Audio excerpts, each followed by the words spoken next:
मन शांत नहीं रहता, बहुत ज्यादा चिंता होती है, तो आज का सत्संग सिर्फ तुम्हारे लिए है। जब रात का घोर अंधकार छाता है और सारी सृष्टि निद्रा की शांत गोद में विश्राम करने चली जाती है, तब तुम्हारी आंखों की नींद कहीं बहुत दूर खो जाती है।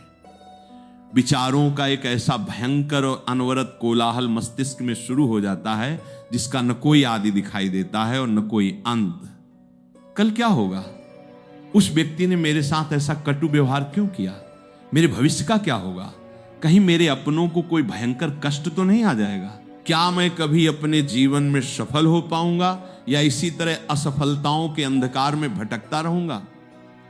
ये अनगिनत प्रश्न एक भारी हथौड़े की भांति तुम्हारे सिर पर निरंतर प्रहार करते रहते हैं। सीने में एक अजीब सी घबराहट, एक ऐसा भारीपन बैठ गया है जो तुम्हें खुलकर सांस भी नहीं लेने देता। शारीरिक रूप से तुम भले ही अपने कमरे में बिस्तर पर लेटे हो, लेकिन मानसिक रूप से तुम अज्ञात भयों और चिंताओं की मीलों लंबी थका देने वाली दौड़ लगा रहे हो। थकान इतनी अधिक है कि शरीर टूट रहा है, रोम रोम विश्राम मांग रहा है, फिर भी ये मस्तिष्क एक क्षण के लिए भी रुकने का नाम नहीं लेता। बाहर से तुम दुनिया के सामने, अपने परिवार के सामने मुस्कुराते हो, अपने सारे सांसारिक कर्तव्य एक यंत्र की तरह निभाते हो, लेकिन अंदर ही अंदर एक गहरी उदासी और एक अनजाना भय तुम्हें दीमक की तरह भीतर से पूरी तरह खोखला कर रहा है।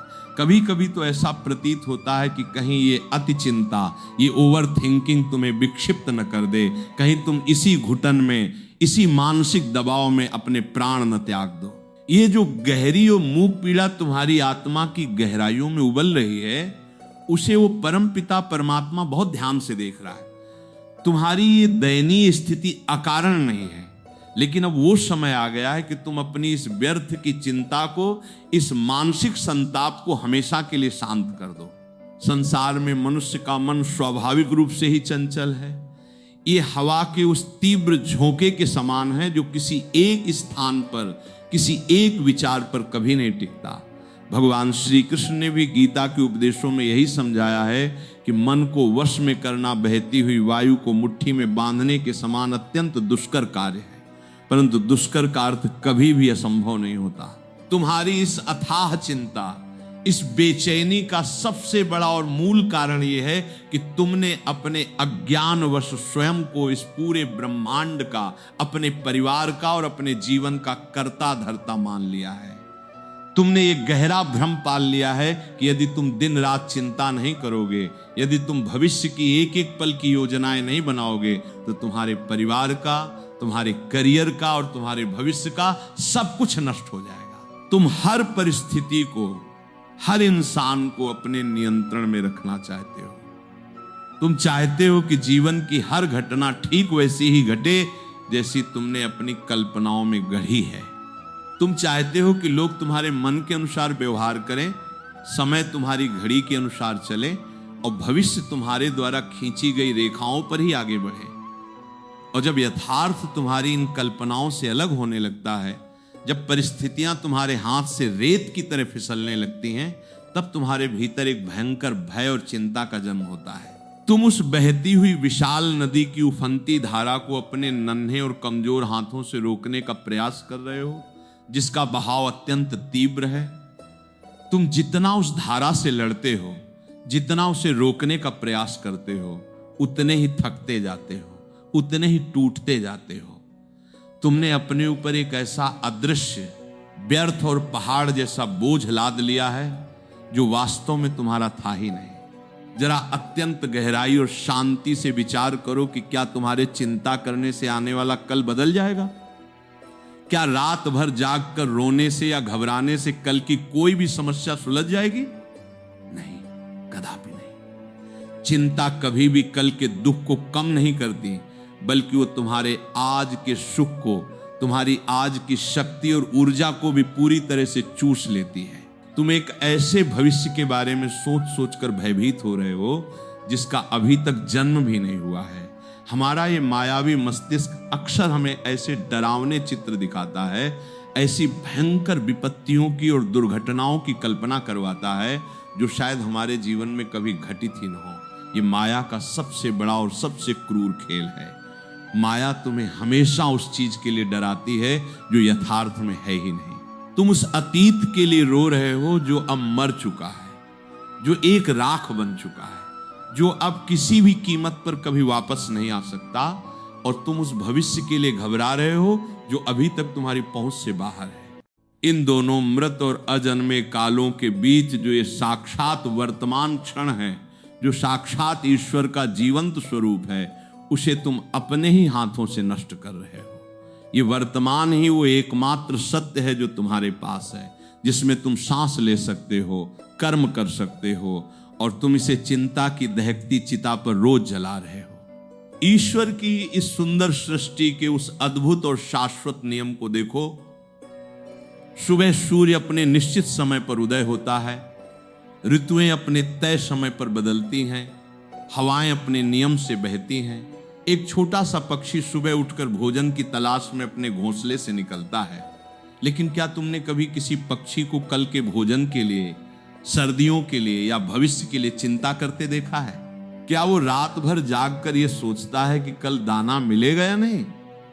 कहीं कल बारिश हो गई तो मैं भूखा तो नहीं मर जाऊंगा? नहीं, वो प्रकृति पर, उस परमेश्वर की विशाल व्यवस्था पर पूर्ण विश्वास करता है। जिस परम सत्ता ने इस पूरे अनंत ब्रह्मांड को, करोड़ों तारों, नक्षत्रों और ग्रहों को इतने सुव्यवस्थित तरीके से संभाल रखा है, जिसने तुम्हें तुम्हारी माता के गर्भ के उस घने अंधकार में तब भोजन पहुंचाया था जब तुम्हारे पास न चबाने के लिए दांत थे और न ही मांगकर खाने की शक्ति थी।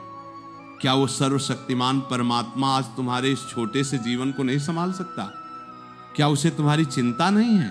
तुम्हारी सबसे बड़ी त्रासदी ये है कि तुम भगवान के अस्तित्व पर विश्वास तो करते हो, तुम मंदिर जाते हो, लेकिन तुम्हें भगवान की कार्य प्रणाली और उनकी दयालु व्यवस्था पर रत्ती भर भी विश्वास नहीं है। तुम मंदिर में जाकर भगवान के सामने सिर तो झुकाते हो, लेकिन मंदिर की दहलीज से बाहर आते ही अपनी समस्याओं का भारी बोझ वापस अपने कंधों पर उठा लेते हो।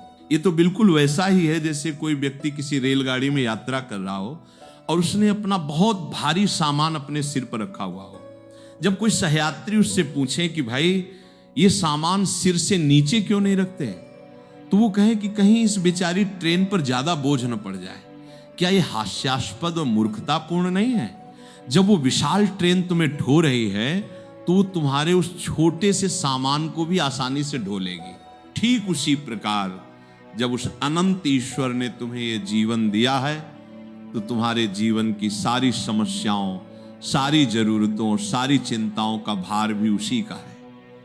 तुम व्यर्थ ही अज्ञानवश उस भार को अपने सिर पर रखकर तड़प रहे हो और अपनी रातों की नींद खराब कर रहे हो। तुम्हें लगता है कि चिंता केवल कमजोर, गरीब या असफल लोगों को ही होती है, लेकिन ऐसा बिल्कुल नहीं है। चिंता एक ऐसी अग्नि है जो बड़े बड़े शूरवीरों, धनवानों, ज्ञानियों और राजाओं को भी अपनी चपेट में ले लेती है। यदि मनुष्य के पास आध्यात्मिक ज्ञान न हो तो वो महलों में बैठकर भी चिंता से जलता रहता है।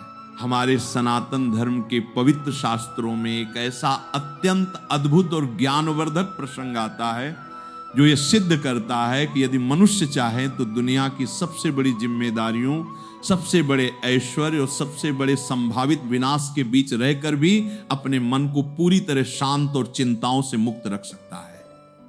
ये पावन कथा है मिथिला नरेश महाराज जनक की। महाराज जनक कोई साधारण सन्यासी नहीं थे जो जंगल में किसी शांत गुफा में बैठे हों और जिनका दुनिया से कोई लेना देना न हो।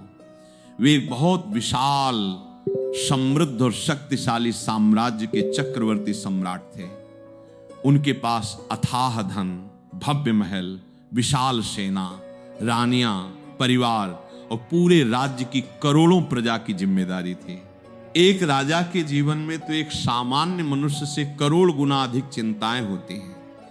पड़ोसी शत्रु राज्यों के आक्रमण का निरंतर भय, प्रजा के पालन पोषण की चिंता, न्याय करने का तनाव, मंत्रियों के षड्यंत्र, ये सब महाराज जनक के जीवन का भी हिस्सा था।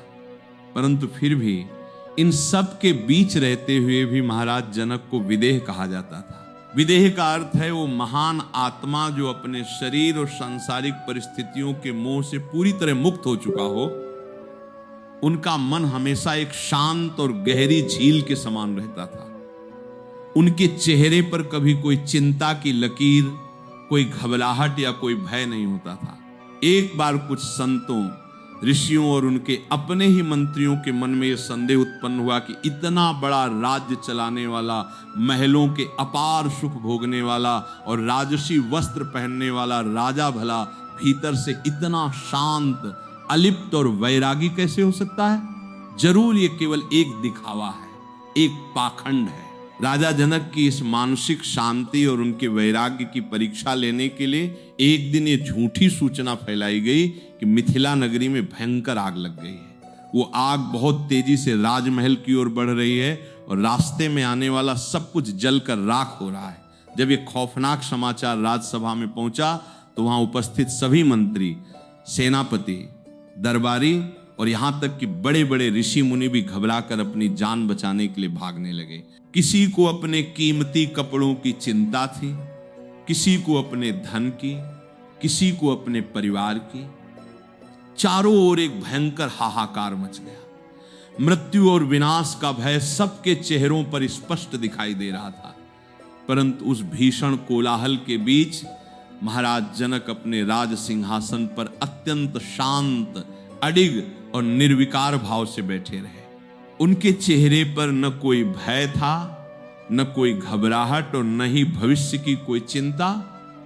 वे ऐसे बैठे थे मानो कुछ हुआ ही न हो। जब लोगों ने आश्चर्यचकित होकर उनसे पूछा कि महाराज, आपका पूरा राज्य जल रहा है, आपके महल जलने वाले हैं, आपका सारा ऐश्वर्य खाक होने वाला है और आप ऐसे शांत कैसे बैठे हैं? क्या आपको चिंता नहीं सता रही? तब महाराज जनक ने अत्यंत मधुर, गंभीर और आत्मज्ञान से भरे स्वर में उत्तर दिया कि यदि पूरी मिथिला भी जलकर भस्म हो जाए तब भी मेरा कुछ नहीं जलता, क्योंकि मेरा वास्तविक स्वरूप ये राज्य, ये धन, ये शरीर नहीं है। मैं तो केवल एक साक्षी हूं। ये राज्य उस ईश्वर का है, ये संपत्ति उसी की है और मैं केवल उनके एक सेवक के रूप में इसका संचालन कर रहा हूं। यदि उस परमेश्वर की इच्छा इसे आज ही नष्ट करने की है तो मैं चिंता क्यों करूं? जो वास्तव में मेरा है ही नहीं, उसे खोने का, उसके छिन जाने का भय कैसा? महाराज जनक का यह उत्तर कोई साधारण बात नहीं थी। ये पूर्ण अनासक्ति, वैराग्य और ईश्वर पर पूर्ण समर्पण का सर्वोच्च शिखर था। उन्होंने अपने जीवन में गीता के कर्मण्येवाधिकारस्ते के सिद्धांत को पूरी तरह से उतार लिया था। वे राज्य का हर कार्य पूरी निष्ठा, पूरी बुद्धिमत्ता और पूरी ऊर्जा के साथ करते थे, लेकिन उस कार्य के परिणाम को, उस राज्य के स्वामित्व को उन्होंने कभी अपने मन पर हावी नहीं होने दिया। वे जानते थे कि यह संसार एक बहुत बड़ा रंगमंच है और वे केवल अपना अभिनय कर रहे हैं। नाटक समाप्त होने पर किसी भी राजा के वेश में रहने वाले अभिनेता को अपना मुकुट उतारकर जाना ही पड़ता है। वो अभिनेता उस मुकुट को अपना नहीं मानता। जब स्वामित्व का, मालिक होने का अहंकार ही नहीं है तो फिर चिंता किस बात की? आज तुम्हें भी अपने जीवन के इस कठिन दौर में महाराज जनक के इसी विदेह भाव को अपनाना होगा। तुम्हारी चिंताओं का, तुम्हारी रातों की नींद उड़ने का मूल कारण तुम्हारा अत्यधिक मोह है। तुम अपने परिवार से, अपनी नौकरी से, अपने बैंक बैलेंस से, अपने मान सम्मान और अपनी सामाजिक छवि से इस कदर चिपक गए हो कि उनके छिन जाने का, उनके खराब होने का भय तुम्हें हर पल डराता रहता है। प्रेम करना तुम्हारा धर्म है, अपने परिवार का पालन पोषण करना तुम्हारा पवित्र कर्तव्य है। धन कमाना भी एक अच्छे गृहस्थ जीवन के लिए बहुत आवश्यक है, परंतु इन सब के प्रति अपने मन में आसक्ति मत रखो। अपने आप को इन सब का मालिक मत समझो। स्वयं को केवल एक ट्रस्टी या एक रखवाला मानो। ये सोचो कि ये परिवार, ये धन, ये पद, सब कुछ उस परमात्मा की संपत्ति है और उसने अपनी कृपा से तुम्हें कुछ समय के लिए इनकी देखभाल का कार्य सौंपा है। तुम अपनी पूरी ईमानदारी, पूरी मेहनत और निष्ठा से इनकी देखभाल करो, परंतु ये दृढ़ निश्चय रखो कि जब उस परम मालिक की इच्छा होगी वो अपनी संपत्ति वापस ले लेगा या उसमें परिवर्तन कर देगा। जब तुम इस निर्मल भाव से जीवन जीना शुरू करते हो तो तुम्हारे कंधों से वो चिंता का भारी बोझ अचानक गिर जाता है। तुम कर्म तो करते हो, बहुत शानदार कर्म करते हो, लेकिन उस कर्म के परिणाम की चिंता तुम्हें भीतर से नहीं सताती। तुम्हें अपने विचलित मन को ये बार बार समझाना होगा कि संसार में जो कुछ भी होता है वो एक बहुत ही सूक्ष्म और ईश्वरीय विधान के अंतर्गत होता है। तुम्हारे जीवन में यदि आज कोई बहुत बड़ा दुख आया है, यदि कोई आर्थिक संकट तुम्हारे सामने खड़ा है, यदि तुम्हारी नौकरी छूट गई है या किसी अत्यंत प्रियजन ने तुम्हें गहरी चोट पहुंचाई है, तो वो अकारण नहीं है। तुम अपनी सीमित मानवीय दृष्टि से उस घटना को एक विपत्ति, एक श्राप या अपना दुर्भाग्य मान रहे हो, लेकिन वो परमेश्वर तुम्हारी आत्मा के विकास के लिए, तुम्हारे भीतर छिपे हुए किसी गहरे अहंकार या मोह को तोड़ने के लिए ही ऐसी विपरीत परिस्थितियां उत्पन्न करता है। जब एक कुशल स्वर्णकार सोने को भट्टी की तेज आग में तपाता है और हथौड़े से बार बार पीटता है तो उस सोने को बहुत कष्ट होता होगा। यदि सोने में चेतना हो तो वो कहेगा कि ये स्वर्णकार मेरा सबसे बड़ा शत्रु है जो मुझे जला रहा है, मुझे निर्दयता से पीट रहा है। परंतु जब वो प्रक्रिया पूरी होती है तब उसी अनगढ़ सोने से एक अत्यंत सुंदर, आकर्षक और बहुमूल्य आभूषण बनकर तैयार होता है, जिसे लोग बहुत सम्मान के साथ अपने सिर माथे पर धारण करते हैं। तुम्हारे जीवन की ये चिंताएं, ये विपरीत परिस्थितियां, ये असफलताएं भी वो भट्टी की आग और हथौड़े की चोट है। वो परम कारीगर ईश्वर तुम्हें पीट पीट कर, तपा तपा कर तुम्हारी आत्मा की अशुद्धियों को दूर कर रहा है, ताकि तुम एक दिव्य और मजबूत इंसान बन सको। उस कारीगर के काम में अपनी व्यर्थ की चिंताओं का विघ्न मत डालो, उसे अपना काम करने दो। जो चोट लग रही है उसे चुपचाप सह लो, क्योंकि इसके बाद जो निखार आएगा वो दुनिया देखेगी।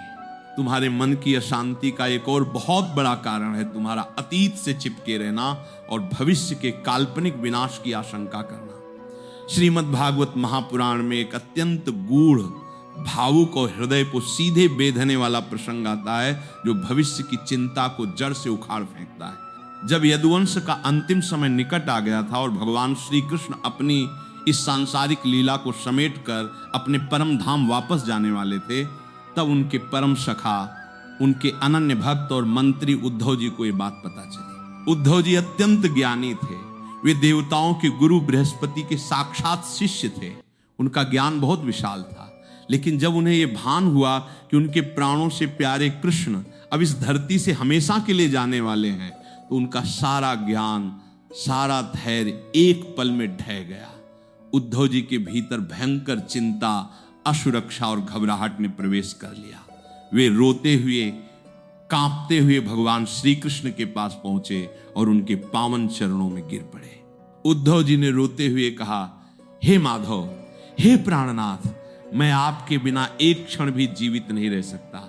जब आप इस धरती को छोड़कर चले जाएंगे तो कलयुग का घोर अंधकार छा जाएगा, धर्म नष्ट हो जाएगा, पापियों का साम्राज्य होगा। इस संसार का क्या होगा, मेरे भविष्य का क्या होगा? मैं इस भयंकर अलगाव की चिंता को, इस अकेलेपन के भय को कैसे सहन करूंगा?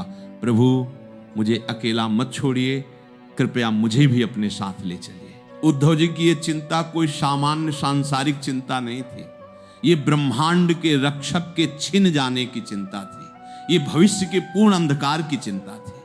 आज तुम्हारी चिंता भी कुछ ऐसी ही है। तुम भी सोचते हो कि यदि मेरा वो खास व्यक्ति मुझसे दूर हो गया, यदि मेरी वो सुरक्षा छिन गई, यदि मेरा वो सहारा टूट गया, तो मेरा क्या होगा? भगवान श्री कृष्ण ने उद्धव जी को रोते हुए देखा, परंतु उनके चेहरे पर वही चिर परिचित, शांत, अलिप्त और दिव्य मुस्कान थी। उन्होंने अपने सखा उद्धव जी को उठाया और उन्हें एक ऐसा ज्ञान दिया जो उद्धव गीता के नाम से जाना जाता है और जो संसार की हर चिंता का अचूक निवारण है। श्री कृष्ण ने अत्यंत प्रेम से कहा, हे उद्धव, तुम इतने बड़े ज्ञानी होकर भी अज्ञानियों की भांति चिंता क्यों कर रहे हो? ये जो संसार तुम्हें दिखाई दे रहा है, ये प्रलय और निर्माण के एक शाश्वत चक्र में बंधा हुआ है। समय या काल का ये अटल नियम है कि जो बना है वो बिगड़ेगा जो मिला है वो बिछड़ेगा, जिसका जन्म हुआ है उसकी मृत्यु होगी। जब इस पूरी सृष्टि का नियम ही निरंतर परिवर्तन है, तो उस परिवर्तन से भयभीत होना, उसे रोकने का प्रयास करना मूर्खता नहीं तो और क्या है। श्री कृष्ण ने आगे समझाया, उद्धव तुम ये क्यों सोचते हो कि मेरे जाने के बाद इस धर्म की रक्षा कौन करेगा? क्या यह सृष्टि मेरी अनुपस्थिति में भी नहीं चलती? मैं किसी एक शरीर में, किसी एक स्थान पर सीमित नहीं हूं। मैं तो कण कण में, हर जीव के भीतर, हर आत्मा में निवास करता हूं। तुम्हें मेरी चिंता करने की आवश्यकता नहीं है, और न ही तुम्हें इस संसार के भविष्य की चिंता करनी चाहिए। तुम्हारा मोह मेरे उस शरीर से है जिसे तुम कृष्ण कहते हो, जबकि मेरा वास्तविक स्वरूप वो परब्रह्म है जो कभी जन्म नहीं लेता और कभी नष्ट नहीं होता। तुम इस मोह को त्यागो, मेरी इस स्थूल देह की आसक्ति को छोड़ो और मुझे अपने भीतर, अपनी आत्मा में खोजना शुरू करो। संसार के भविष्य की, कलयुग के प्रभाव की चिंता करना तुम्हारा काम नहीं है। तुम एक विरक्त सन्यासी की भांति संसार में विचरण करो और हर प्राणी में मेरा ही दर्शन करो। जब तुम हर जगह मुझे ही देखोगे तो तुम्हें कभी अकेलापन, कभी कोई भय और कभी कोई चिंता स्पर्श भी नहीं कर पाएगी। उद्धव जी ने जब भगवान के इन अमृतमय वचनों को सुना तो उनके भीतर का सारा अंधकार, सारी घबराहट और भविष्य की सारी चिंता एक पल में हमेशा के लिए मिट गई। उन्हें समझ आ गया कि जिस भविष्य को लेकर वे व्यर्थ ही रो रहे थे, वो भविष्य भी उसी सर्वशक्तिमान परमात्मा के हाथों में पूर्णतः सुरक्षित है। उन्होंने भगवान की आज्ञा मानी और एक शांत, विरक्त और चिंताओं से मुक्त जीवन जीने के लिए बद्रिकाश्रम की ओर प्रस्थान कर गए। इस अत्यंत पवित्र प्रसंग को अपने आज के जीवन की कसौटी पर कस कर देखो। तुम किस बात की चिंता कर रहे हो? क्या तुम सृष्टि के रचयिता से अधिक बुद्धिमान हो? तुम उन रिश्तों के टूटने से डरते हो जो वास्तव में नश्वर हैं, जिनकी अवधि पहले से तय है। तुम उस धन के छिन जाने से डरते हो जिसे तुम अपने जन्म के समय मुट्ठी में बांध कर नहीं लाए थे और न ही मृत्यु के समय साथ ले जा पाओगे। तुम उस कल के लिए अपनी आज की रातों की अमूल्य नींद खराब कर रहे हो, जो कल शायद कभी तुम्हारे जीवन में आए ही नहीं। जिस प्रकार उद्धव जी ने भगवान श्री कृष्ण की पूर्ण शरण में जाकर अपने भविष्य की चिंता को त्याग दिया, उसी प्रकार तुम्हें भी अपनी सारी चिंताओं का भारी गट्ठर उस कन्हैया के चरणों में रखना होगा। तुम्हें यह स्वीकार करना ही होगा कि परिवर्तन ही इस संसार का एकमात्र सत्य है, और परिवर्तन कभी बुरा नहीं होता, वो केवल तुम्हें एक नई दिशा देने आता है। चिंता वास्तव में एक प्रकार की नास्तिकता है। हाँ, तुमने बिल्कुल सही सुना। जब तुम चिंता करते हो तो तुम बिना कुछ बोले ईश्वर से ये कह रहे होते हो कि हे प्रभु, मुझे आपकी योजना पर, आपकी दया पर कोई विश्वास नहीं है। मुझे लगता है कि मैं अपनी छोटी सी बुद्धि से अपनी रक्षा स्वयं कर सकता हूं। ये तुम्हारा अहंकार है। क्या तुम्हारी बुद्धि उस ब्रह्मांड के रचयिता से अधिक विशाल है? तुम अपने कमरे के बंद दरवाजे के बाहर क्या हो रहा है ये नहीं जान सकते, और वो परमात्मा जन्म जन्मांतरों का ज्ञाता है। वो तुम्हारे भूत, वर्तमान और भविष्य को एक साथ देख रहा है। वो जानता है कि तुम्हारे लिए क्या सही है और क्या गलत। यदि कोई काम तुम्हारे सोचे अनुसार नहीं हो रहा है, यदि तुम्हारी कोई मनोकामना पूरी नहीं हो रही है, तो निराश होकर चिंता के गर्त में मत गिरो, बल्कि ये सोचो कि ईश्वर ने तुम्हारे लिए कुछ ऐसा सोच रखा है जो तुम्हारी छोटी सी कल्पनाओं से भी करोड़ों गुना अधिक सुंदर और कल्याणकारी है। जब तुम ईश्वर के हर निर्णय को उनका प्रसाद समझकर सहर्ष स्वीकार करना सीख जाते हो, तो मन की सारी हलचल, सारा तनाव अपने आप शांत हो जाता है। अक्सर हम उन चीजों के लिए अपनी शांति खो देते हैं जो हमारे नियंत्रण में है ही नहीं। तुम किसी दूसरे व्यक्ति की सोच को नहीं बदल सकते। यदि कोई तुम्हारे बारे में बुरा सोचता है, पीठ पीछे तुम्हारी निंदा करता है, तो ये उसकी समस्या है, उसके कर्म है, तुम्हारी समस्या नहीं। तुमने अपनी खुशियों की और अपनी शांति की चाबी दूसरों की जेब में रख दी है। जब कोई तुम्हारी प्रशंसा करता है, तुम्हें अच्छा कहता है, तो तुम आसमान में उड़ने लगते हो, और जब कोई तुम्हारी निंदा करता है, तुम्हारा अपमान करता है, तो तुम अवसाद के गहरे गड्ढे में गिर जाते हो। ये कैसी पराधीनता है? क्या इसी मानसिक गुलामी के लिए तुमने ये दुर्लभ मनुष्य जन्म लिया है? खुद को इस गुलामी से आज ही मुक्त करो। ये स्वीकार करो कि तुम इस संसार में हर किसी को प्रसन्न नहीं कर सकते। यहां तक कि साक्षात भगवान भी जब धरती पर अवतार लेकर आए तो वे भी सबको प्रसन्न नहीं कर पाए। राम की निंदा करने वाले भी मौजूद थे, कृष्ण को अपशब्द कहने वाले और गालियां देने वाले भी थे। तो फिर हमारी और तुम्हारी क्या बिसात है? लोगों की बातों को अपने हृदय के बाहर ही रोक दो, उन्हें भीतर प्रवेश मत करने दो। तुम्हारा हृदय उस परमात्मा के बैठने का पवित्र आसन है। उसे लोगों की कड़वी बातों और गंदी राजनीति का कूड़ेदान मत बनाओ। अपने खाली समय को व्यर्थ की चिंताओं में, ओवर थिंकिंग में और नकारात्मक चर्चाओं में नष्ट करने के बजाय उसे ईश्वर के स्मरण में लगाओ। जब भी तुम्हें भयंकर घबराहट हो, जब भी लगे कि चिंता की लहरें तुम्हें डुबा रही हैं, तुम्हारा दम घुट रहा है, तो उस समय अपने सारे काम छोड़कर एकांत में बैठ जाओ। अपनी आंखें बंद करो, एक गहरी और शांत सांस लो और अपना पूरा ध्यान अपने हृदय चक्र पर केंद्रित करो। उस परम पिता परमेश्वर का ध्यान करो जो तुम्हारी हर सांस चला रहा है। उनसे मन ही मन कहो कि हे नाथ, मैं अज्ञानी हूं, मैं दुर्बल हूं, मुझे नहीं पता कि कल क्या होगा, मुझे नहीं पता कि यह समस्या कैसे सुलझेगी, लेकिन मुझे यह पता है कि आपने मेरा हाथ पकड़ा हुआ है। मेरी जीवन की नैया अब पूरी तरह आपके हवाले है। तूफान चाहे कितना भी भयंकर क्यों न हो, मुझे डूबने का कोई भय नहीं है, क्योंकि आप मेरे साथ हैं। ये कोई साधारण वाक्य नहीं है, ये शरणागति और पूर्ण समर्पण का सबसे शक्तिशाली मंत्र है।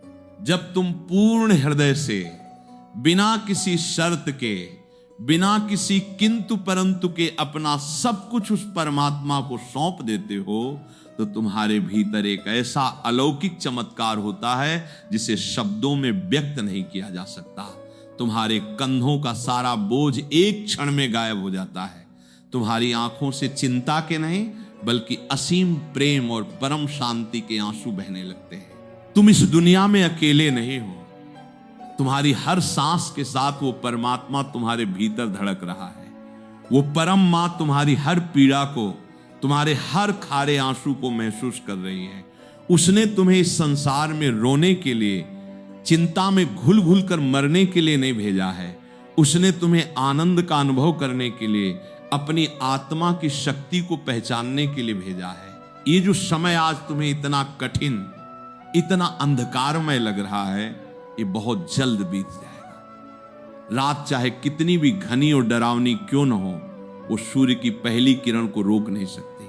तुम्हारे जीवन में भी शांति का, सफलता का और आनंद का एक नया सवेरा अवश्य आएगा। बस तुम अपने मन के इस बेकाबू घोड़े की लगाम को ढीला मत छोड़ो। इसे आध्यात्मिक ज्ञान और वैराग्य के चाबुक से नियंत्रण में रखो। अब पूरी तरह से शांत हो जाओ। बहुत हो चुका ये चिंताओं का व्यापार, बहुत सोच लिया भविष्य के बारे में। आज अभी इसी क्षण से ये दृढ़ संकल्प लो कि तुम अब किसी भी परिस्थिति में अपनी मानसिक शांति को भंग नहीं होने दोगे। जो काम तुम्हारे हाथ में है उसे पूरे उत्साह और लगन के साथ करो। कर्म करना तुम्हारा अधिकार है, इसलिए उसमें कोई कमी मत छोड़ो। लेकिन फल क्या मिलेगा, ये विचार उस कन्हैया पर छोड़ दो। वो जो भी देगा वो तुम्हारी कल्पना से बेहतर ही होगा। अपने चेहरे से इस उदासी को पोंछ डालो। एक निश्चल और पवित्र मुस्कान को अपने होठों पर धारण करो। तुम इस अनंत ब्रह्मांड की एक बहुत ही मूल्यवान और सुंदर रचना हो। अपनी कीमत पहचानो। अपनी ऊर्जा को व्यर्थ के भयों में नष्ट मत करो। एक नए जन्म की तरह आज के दिन को स्वीकार करो, जहां केवल विश्वास है, केवल प्रेम है और केवल उस परमेश्वर के प्रति अगाध श्रद्धा है। अगर ये वीडियो आपको अच्छा लगा हो और इस आध्यात्मिक चर्चा ने आपके हृदय को थोड़ी सी भी शांति और सांत्वना प्रदान की हो, तो अपना प्रेम दर्शाने के लिए वीडियो को लाइक करके चैनल को सब्सक्राइब जरूर करें। ईश्वरीय ज्ञान के इस प्रवाह से निरंतर जुड़े रहने के लिए बेल आइकन अवश्य दबाएं। अपने मन के पवित्र भावों और भगवान के प्रति अपने अटूट विश्वास को प्रकट करने के लिए कमेंट में राधे राधे जरूर लिखें। इस ज्ञान को, इस प्रकाश को केवल अपने तक सीमित न रखें, क्या पता आपका एक छोटा सा प्रयास किसी निराश हृदय में आशा का दीप जला दे। इसलिए वीडियो अपने दोस्तों परिवारजनों के साथ शेयर जरूर करें। मिलते हैं किसी और वीडियो में एक नई आध्यात्मिक प्रेरणा के साथ। तब तक के लिए राधे राधे, जय श्री कृष्णा।